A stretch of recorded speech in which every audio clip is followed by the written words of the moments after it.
Okay, thanks. Thanks. Okay. Recording is started. Okay, so we covered the scale call for papers. Looking forward to your input. If there's anyone online that's got an idea of a talk that they'd like to propose, then let us know. Let's talk about it in Slack. Okay.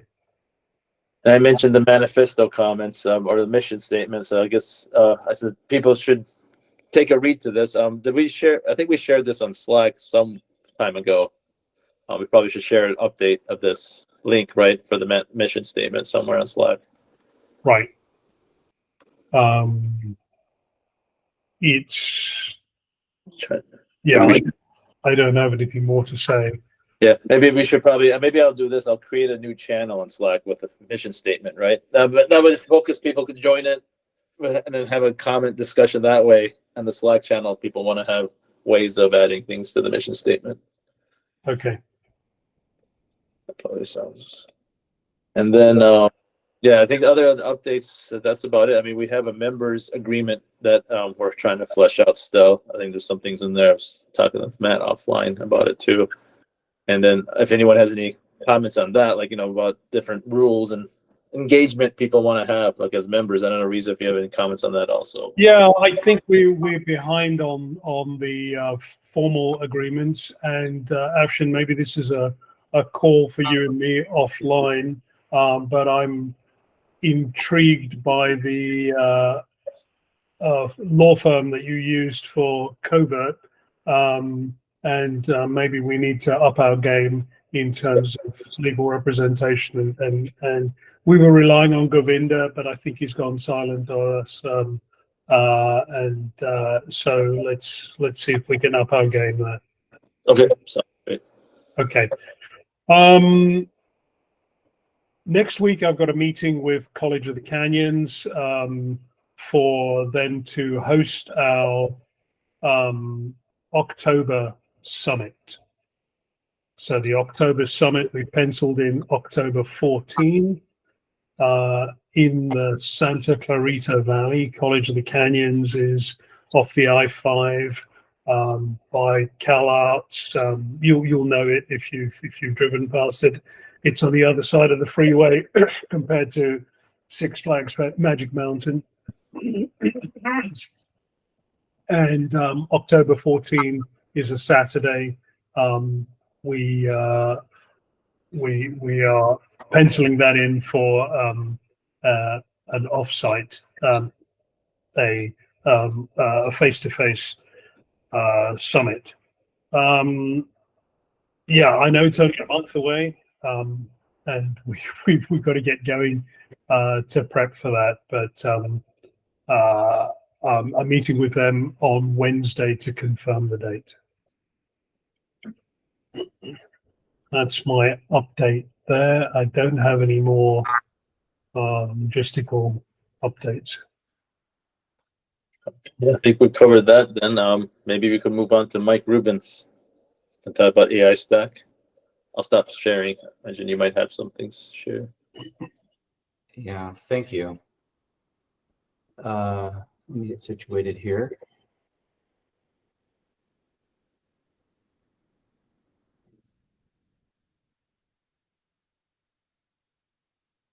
It says I'm not allowed to share. Okay, we'll fix that. So we have to up. There we go. Click add as co-host. Apologies for that. Mike, you're now a co-host. All right. I have power. Okay. What do you want to share? Interesting. I'm sorry. I'm like, I don't usually use Meets, but I think I'm figuring it out. Yeah, it's the up arrow, the up arrow icon down the bottom. You've got it. Is it sharing? Is it sharing now? It is. Look at it. Ah, okay. Excellent. Well, I can't see any of you, but I do see my screen. So Reza, myself, Colin, we met to just take a look at a framework for how we start to think about where Kwaai will play in the overall AI stack. This is plagiarized, just in full disclosure. I found it, but it looked like a good place to at least have something that could stimulate some discussion. So we did go through and chat a little bit about each of these building blocks. I'm not going to spend the time to go through the building blocks. This presentation is also, or this graphic is also available on the Slack channel, so you can take a look at it and read through it in more detail in your own time. But basically, you can see that we sort of start at the very low end of the pyramid, the bottom of it, which is really all of the infrastructure that's involved related to AI. So, primarily, hardware and where the AI processing happens in the cloud, et cetera. All the way up to, checking the models for safety and a bunch of things in between. So as we kind of looked at it, we went through each of these individually, and we sort of narrowed down, at least in this context, where it is that Kwaai might prioritize its focus. And in doing that, we sort of narrowed in on the fine-tuning layer. And here, kind of what we envision is there's a bunch of stuff below it, and we'll talk a little bit in a second, and I'm sure Reza will jump in on this piece, but there are some opportunities for Kwaai to play sort of below the fine-tuning. But we sort of felt like this is in congruence with the co-pilot idea, with the idea of safety, with the idea of privacy, and with the idea of you sort of owning your own AI and having that be democratized. So we sort of nailed that piece as where we think we should be starting with our core focus. So focusing on the personal AI aspects. There's probably more to it than this, but sort of an easy way to think of that is this idea of your AI identity that's self-sovereign, and your ability to do all of your own fine-tuning with your own built-up experiences, knowledge, and add to that knowledge and have that sort of self-contained for you and not necessarily passed on for others, other models, without your permission. Obviously, if you want to share that or want to input to other models, you should be able to do that. We looked at kind of secondarily, there might be opportunities above the fine-tuning part of the stack. We didn't necessarily identify specific ones, but is there a need or reason to democratize things like labeling and synthetic data output and supervising the models and safety? And I think here, there might be tools, and maybe tools was too specific, but there also might be more policy related stuff that as an organization makes more sense above that. But certainly we didn't rule out the idea that there might be some development or development tools that might be important there. And then third area of focus, which I just put as future R&D. I mean, it doesn't necessarily need to be that, but Reza spoke to the fact that neural networks, super computationally heavy, consequently, like the big lift in doing those tends to be focused on very big organizations that can do it. And that really, if our vision is to democratize AI, that there are some inventive ways that could be brought forward to lighten that up, to make it more possible for individuals or smaller organizations to participate at that sort of base layer of AI. And that's really, like, literally we had like a half-hour discussion, and it was really enlightening. But it's just the beginning. So, I just, word of caution, this isn't necessarily a stack. This isn't what necessarily Kwaai would endorse as the stack, but it's our starting point for having these discussions and these meetings to get to our answers. And sort of with that, let me open it up maybe back to Reza and see if you want to add or input into this, and then open up for discussion. Sure. It was a brief conversation. It was you, me, and Colin. Although you'd invited everybody, but I guess we should, and thanks for just summarizing the conversation.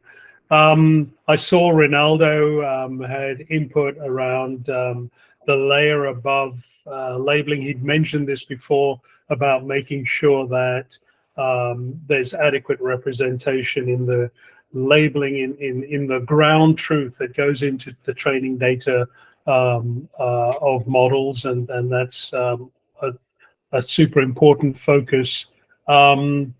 We also didn't find a place in that stack, the post modeling stack, the sort of nutrition facts of once you've created your model, how do you ascribe those nutrition facts, and what is there a place for an independent organization to create the tools for you to create those nutrition facts and have them certified as well.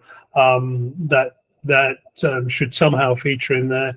The very sort of R&D heavy the AI fundamentals track is not something that is airy-fairy. I think it is super important, and lots of great minds are thinking, are going down that area of exploration, and the thesis is it's the very difficulty of neural networks that maintains the moat around these deep-pocketed companies. And if there were a simplification to the neural network, the moat basically collapses. And but that is all to the good. That increases the democratization of AI. And so this isn't just wishful thinking. I think there's some real work, real advances could be done. I know Kai Pham is not on the call. His area of exploration is in the area of causal neural networks, and ones where that can reason rather than just extract correlation. And that's a super important area of investigation, and that is within the Kwaai envelope. So I think this is also great areas for lots of fame and glory to be added. Sean's also made a comment there. So maybe I'm going to put two people on the spot. One is I'm going to put Sean on the spot because I know his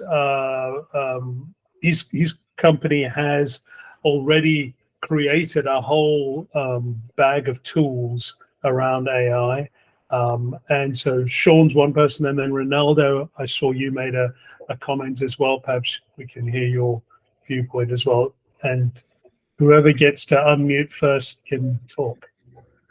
Hi, everybody. I'm Sean. I run a company called GUI.ai.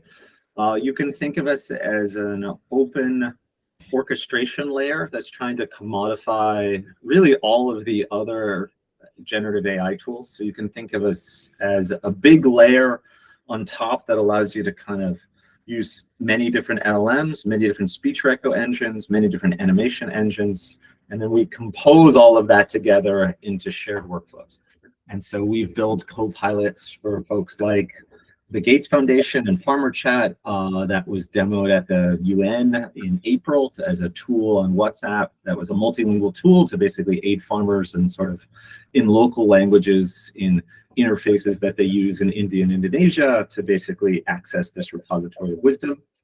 And so we do a lot in the space, and then we are in the middle of our own open source transition, so that not only are there workflows that we are having our community share in terms of how these things get pieced together, but that our orchestration and code itself is also going in an open source domain in the next quarter. And then I just put a link to another friend of mine that that basically works at a small company called Gradient, which basically just does, fast cloud fine tuning. And so as a prototyping perspective, if we took some open source LLMs out there like Llama, and we imagine that we've got a big data set of, say, anyone's email, then we could probably use this to fairly quickly see, could we make an actual personal LLM? Would that be useful? How do we use it? And so that's just another tool. So I'll put a link to my bio in the tool, and I'm happy to chat. And I would love input on our own open source plans too. Excellent. The opportunity doesn't. Okay, Reynaldo. Yes, hi. Yeah, I want to talk about data sovereignty, and in particular indigenous data sovereignty, because what's happening over the next few years is a focus on automating the agricultural sector, which has a lot of indigenous people that are not educated the normal way, meaning they're not good at reading and writing. They communicate their knowledge through oral stories. So it's going to be a big effort to get that knowledge into large language models.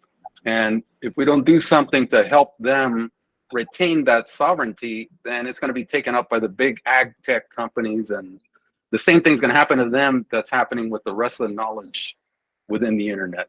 So this is an offline knowledge that is very valuable, for many reasons, because it has to deal with indigenous sustainable agriculture, tremendous amount of knowledge that is going to be harvested if we don't do something to help the indigenous people capture that knowledge, retain it at the personal level as well as within their community, their own tribal sovereignty regions. Right. Yeah, Sean, you had a follow-up? Well, we just have one thing that we're starting up with ISC, which is a big university out of Bangalore, and a few others to basically make a comparison tool to judge all of both fine-tuned private and public source speech recognition translation models, especially for low resource languages, so that small organizations like NGOs can bring their own audio data sets and then use us to basically say, is Whisper versus Google USM versus Meta's Seamless 4T actually performing better for their particular language? So Reynaldo, I'd love to follow up with this. There's a bunch of people that I'm working with in the Gates Foundation and also UW that are very interested in this particular problem of how do we get better translation and audio recognition for low resource languages? Because you're right, if we don't do that, these cultures are going to disappear. And there's the danger. Sorry, Reynaldo, that I think you mentioned this before. There's a danger of the diversity of voices, and not just audio voices, but the metaphorical voices. There's the diversity of voices get homogenized as they get thrown into a large language model, and you lose the that diversity and representation from indigenous people and all the diversity of voices around the world. Yeah. Well, here in California, there's 165,000 indigenous people that don't even speak Spanish or English. They speak like 40 different dialects of their own language. So even within that community, there's tremendous diversity in oral languages, and none of these languages are written. They've never been documented.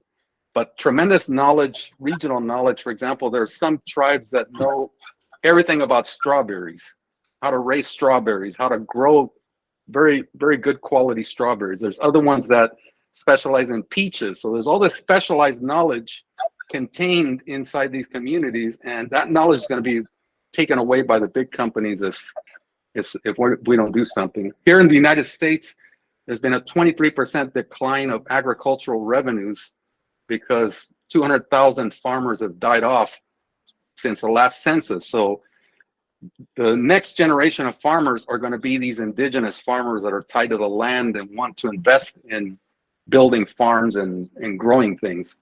And if we don't help transition them into the tech, then tech is going to automate them out of the equation. Okay.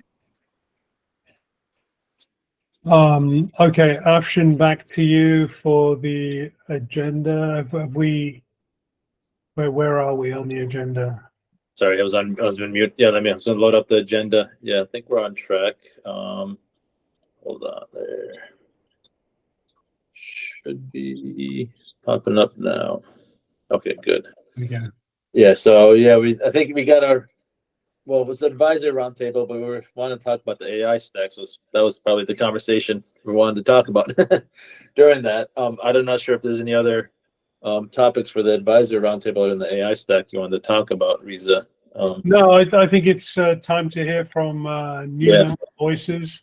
There If we this go. is your first time, put your hand up. We'd love to hear from you. Love to hear your origin story briefly and what motivates you to come and join the call today.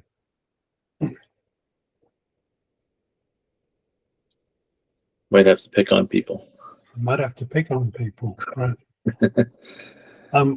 And I don't mind repeat offenders as well. Ruth has raised her hand. I have, yes. Good morning, everybody. I think, well, we know my origin story just by looking at my last name and why I'm here. But Ray and I had a conversation yesterday, which I think, it would be good to talk about that now, following on from what we were just talking about with the indigenous people of California. Reza, we are actually meeting on Tuesday. Tuesday, okay. Next week. And this ties in with what Ray is doing. We are meeting with the VP of IT at my college. At the moment, we're on the precipice from a faculty point of view. I've been doing a number of presentations in the last few months talking about how to incorporate AI into academic integrity and to protect students and faculty with their academic freedom, and how we might be able to use co-pilots and AI tutors to keep the integrity of student work and also meet all the objectives that Sacramento gives us. So at the moment, the governor, Governor Newsom, just further. Reza, you could probably. Yeah, he put out an executive order last week, and it might have been this week. It was. This week. It basically put all the state entities under notice that they really need to be preparing the workforce for AI, and I think that's right in line with what Kwaai is about. I mean, most of our call to action is around a concern that AI can potentially disrupt the very nature of the relationship between employer and employee. And if the college is going to be doing anything in prepping students for joining a workforce, it's going to be one that is anticipating AI. And so I think it comes at the right time, and we should be bringing that up in our Tuesday meeting with college. There's a reluctance amongst some faculty, that their sage on the stage presence will be taken away from them, and that there's looking at this in terms of plagiarism. I like the fact that Mike Rubin openly admitted that he plagiarized his graphic there. We need to embrace this just in the same way that our math colleagues embraced calculators, and how we had to teach students how to use the internet and so on. So College of the Canyons in general, the administrators and most of the faculty are on board. We've just opened an advanced tech center, which I think is a nice place for Kwaai. So we're going to be talking about that next week. And we've also opened an intercultural center. So that will preserve these voices that we've just been talking about. We have those communities that Ray was talking about in California and that Sean was talking about globally. We have those represented in our student body. And that diversity needs to be preserved and honored as they learn, you know, as we create curriculum with the assistance of AI.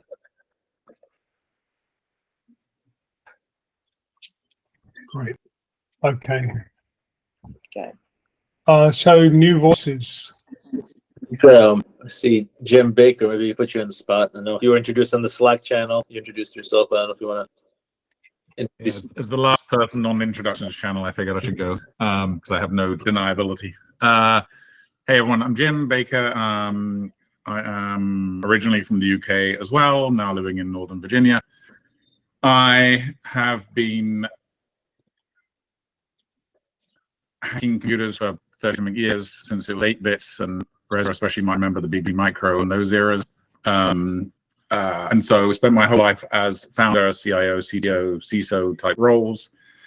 And I've just recently started out on my own, just providing that on a fractional basis. And got a couple of clients already on that side. So I am here not, and I'm slightly in awe of the talent assembled here, but I am here to learn and then to provide whatever support I can. I have an interest, especially in like privacy and security, and generally I have I think I put in my notes, a concerned citizen mindset when it comes to all things with generative AI recently. And I think it was especially interesting, the conversations there around indigenous cultures and the homogenization and just the impacts on people's basic livelihoods that will come from this. Anyway, so that's me. I'm happy to be here and very happy to learn, and very happy if there's things I can go for the team.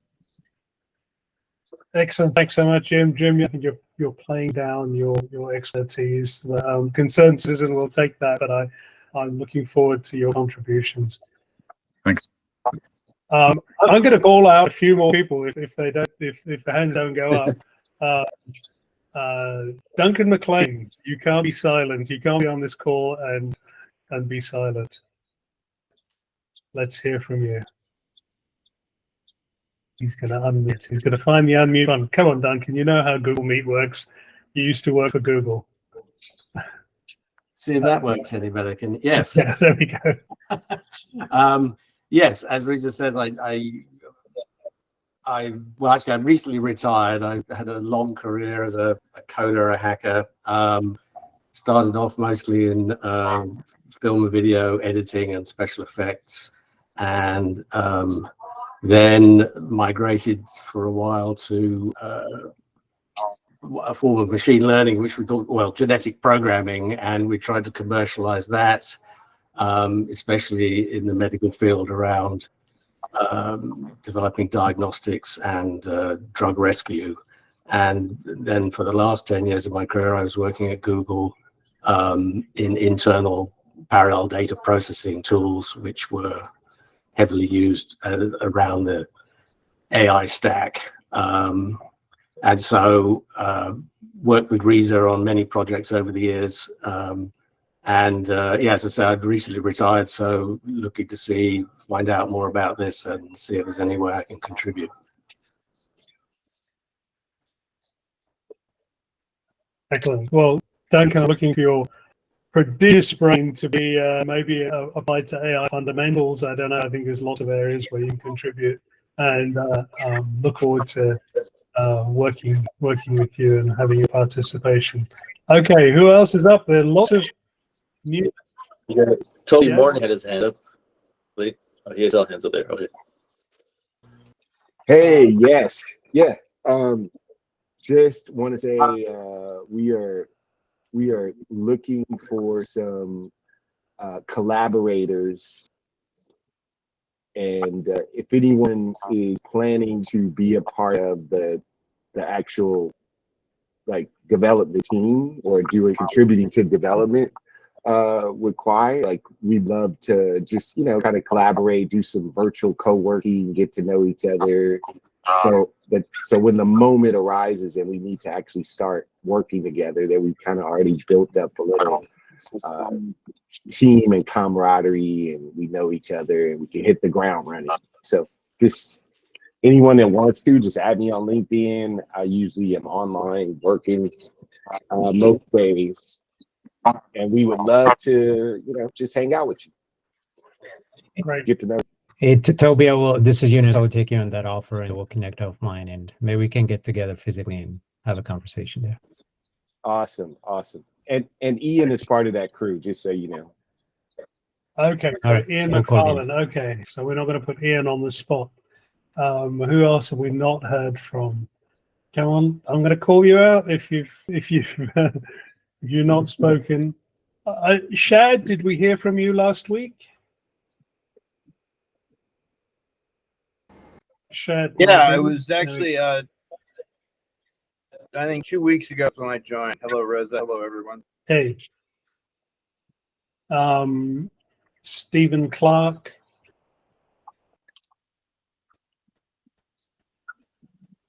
And Graham Moorhead. Hello, These people are guys. all silent. I talked a little bit last week. You did. And I am a professor. I teach machine learning at Gonzaga, and I'm working on a number of projects, including how to detect LLMs without knowing which one they are, how to do true natural language understanding, and how to build digital twins that can do things such as help prevent forest fire encroaching upon where humans live. Wow. Okay. Well, that's fantastic. Super relevant. Okay. Well, very good. Did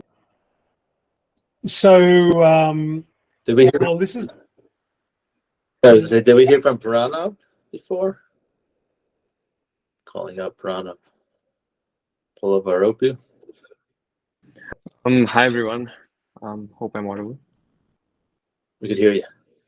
Yeah. So I guess I'm the youngest of all the people here, and I just want to say that I'm selfishly here to just learn from all of you because I'm a grad student majoring in data science from the State University of New York at Buffalo right now, and I've recently finished my bachelor's in data science from India, and recently moved to the US. And so I'm, I've been fascinated with the LLMs and generative AI since its dawn, and I've been, doing my own personal research, and I've come to know about Kwaai and the mission statements and everything, and it's been pretty interesting. So I hope I can learn first and then contribute whatever I can at my level. So yeah. Splendid. Thanks so much. Thank you. Well, okay. So I'm going to let's take a few words to wrap up this session and maybe give us back some of the time. It's always the highlight of my week, as I said before, to have this call, this get together. This is a public meeting, so look, it's open for everyone. Invite your friends and anyone that you think might be able to contribute. We're going to be morphing the organization. The first quarter that we were up and running is about growing the organization. The quarter after that is about setting up the work streams, the working groups, and broadly 3 working groups that we envisaged at the beginning might turn out to be more, and start the real work going in the next quarter. The other key date to put in your calendars is October 14, where we hope to have a summit. And so we're calling it a summit. It'll be a face-to-face meeting, and it'll probably be the good part of a day. It would be a series of talks in sort of lecture theatre style, and some working group sessions in meeting rooms on the campus. And there'd probably be an after party or after event. Probably we'll host it at our house. So looking forward to that. I think that's going to be a key event. But the the real work is going to start in this following quarter. So with that, thank you all. I'll give you back the remainder of the time, and the video will be posted as soon as it becomes available. We'll get it up on the website, and we will get it we'll get it up on the website, and we'll also post it on LinkedIn. Thanks very much. Thank you. Have a good weekend. Thank you. Thanks. Bye, everybody. Have a good weekend. Don't forget to jump into the Slack if you want to do some collaboration. You know, this next week, I'll be in there, and add me on LinkedIn as well.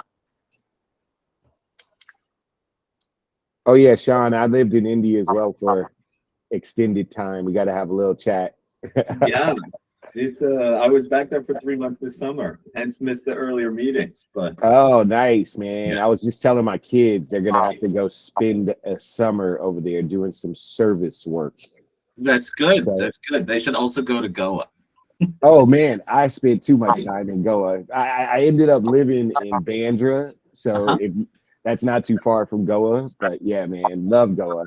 I'm an old rave guy, dude. I got a lot of DJ friends, so Yeah, there you go. It's a good place. They have their, what is it, Psytrance? yeah, they have their own Goa genre. Goa Gil. Actually, one of my friends, he was part of this group I'm part of called Moon Tribe from LA, Mm. and Goa Gil is like a famous Goa trance DJ, and he actually is from Goa, and I got to see him there, hang out. So yeah, man, I had a ball. Like, Yeah. I can't- Well, and then Reza, I feel like we now have an activity besides geeking out on code, which is like we have to have a dance party at the meeting. We have to have a dance party. We have to have something, don't we? Yes. Oh yes. no, when we do our first hackathon, we'll do a night event, you know, and actually have a social element to this movement, which Fantastic. gets left out a lot. So I'm totally Well, does anyone play music? I play music. So if anyone plays music, we could bring our own instruments, and then I could have a jam session during the Oh my word. Okay. nice. Or we can just have AI generate all the music. Yeah, or do that. See, now we found our purpose. Yes. There is the first human driven AI man. There you go. We played the music. Ruth we is played the just music saying. with the AI Ruth man. is just saying, don't give him the microphone. I, There's not a mic. I was thinking I've seen your dance moves, and so maybe not. Rez is the karaoke queen or king, quiet. Yes, he is. Yes. Ruth saw me dancing at the Houses of Parliament last week. Oh snap! I That hope you was, got a video, Ruth. yeah. I'm sure there's something. Yeah. Oh, nice. Maybe How that was will be how part of was- the summit. We'll How was just the trip? You show guys the enjoy video. yourself? Have a little fun time besides just the wedding? Any Yeah, personal? London, 80 degrees, 90 degrees without air conditioning Oh snap! is an ordeal. one question that might make the vibe cooler that I've seen in my previous company, which is for the first 5 minutes while everybody's showing up, somebody is in charge of being the DJ.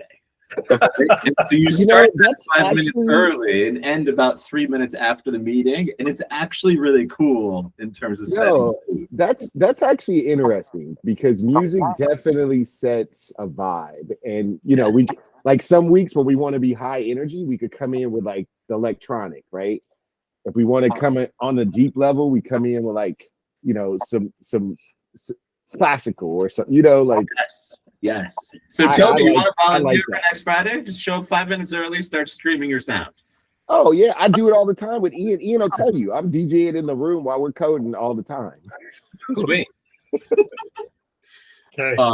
But yeah, that would be lovely. And then, as I said, I have this open source paper, and I'm totally new to this space, and so I'll share it on the Slack channel. So, but if anybody has feedback on it, I would be much appreciated of any comments.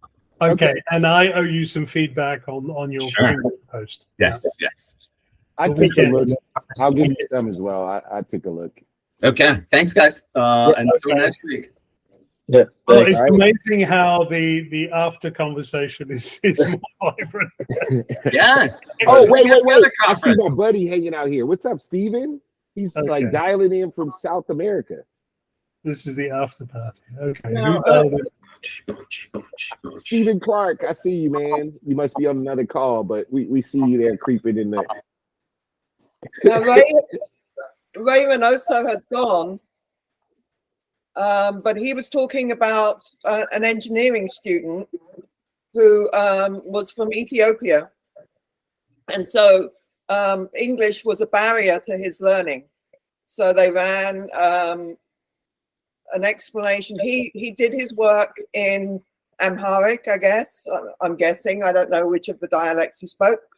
And then it had to be translated into English so that Ray could check it. But that barrier is removed.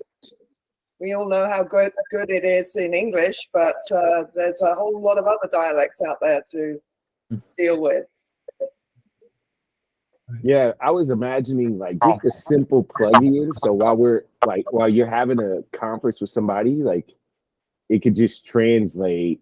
You know, I haven't even seen anything like that yet. Maybe I'm just a little slow on the. It's moving so fast, like I'm slow. The new meta stuff a couple weeks ago was pretty good on that, but it's always all major languages, right? Like everybody talks about how, oh yeah, we can translate anything now, and it gets down to maybe Icelandic or something like that, and it's like, no, there are some really good efforts. So like what's nice is there's beginning to be a competition. So Google's got USM when they're trying to get 1,000 languages. Meta's got Seamless 4MT, which does about 100, right? And so we actually support Amharic for text with Farmer Chat because Ethiopia is one of our target countries. And this is exactly what I mean by we want to make this comparison tool so that somebody can create their own data set of like 50 audio samples from WhatsApp, upload it, and then we'll just tell you this is of the engines that are out there, this is what's working best. And the place for the real innovation is when you can do fine-tuned versions of them. So like the fine-tuned variants of Whisper, right, at least for Indic languages, have been really good. And so if we can really enable those tools to be basically made for every language, then I think these low-resource languages can actually get into the LLMs and we can do real translation on them. And then, there's a bunch of support that's required. So, well, and to Reza's point, also not just averaging them into the middle of the language, but actually having some of that richness and diversity is really exactly. Yeah. The very word Kwaai is it's from the street parlance of Cape Town. It doesn't mean anything elsewhere in the world.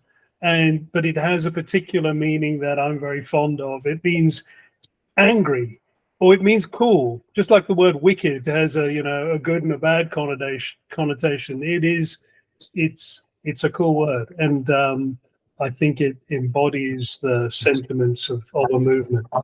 That's pretty Zaf. Yeah. Just out of curiosity, sorry, I was going to ask. Just out of curiosity, how far are we? Can Kwaai develop a universal translator like Star Trek? A Babel fish. We're not far off. Yeah, we're not far off, honestly. And but I do think this point, like Imad from Stability talks about this a lot, Reza, which is this thing of the LLMs are trained on all of the English language internet. And so the dominant language of American culture ends up dominating most of its reasoning and concepts. And that doesn't need to be the truth, right? And that basically is not relevant for lots of other things. And like we run into it in very specific cases, like the US internet is interchangeable with the word capsicum and a chili, right? Which in other countries are two totally different things, right? In America, we both call them chilies, but we don't do that. And it ends up being really problematic when you then ask an LLM, please tell me about chili. And then it's telling you about capsicum. And you have an Indian farmer who's like, I'm not growing capsicum. I'm growing these little hot things. Why do you continuously get confused about this? Yeah, right. So it's very real. It's very real. And the homogenization of language is something that we're in danger. We're in danger of losing that rich texture of a diversity of voices. Even when you think you're speaking the same language. Right. Yeah. Yeah. Well, everybody, this is like, I hate to say goodbye, but Until next week. next week. Okay. Bye, everybody. Thanks. All right. Bye. Yeah. Bye. Have a good weekend, everyone. Thanks, everyone. Thanks. Goodbye, goodbye, goodbye. And I'm going to end the call and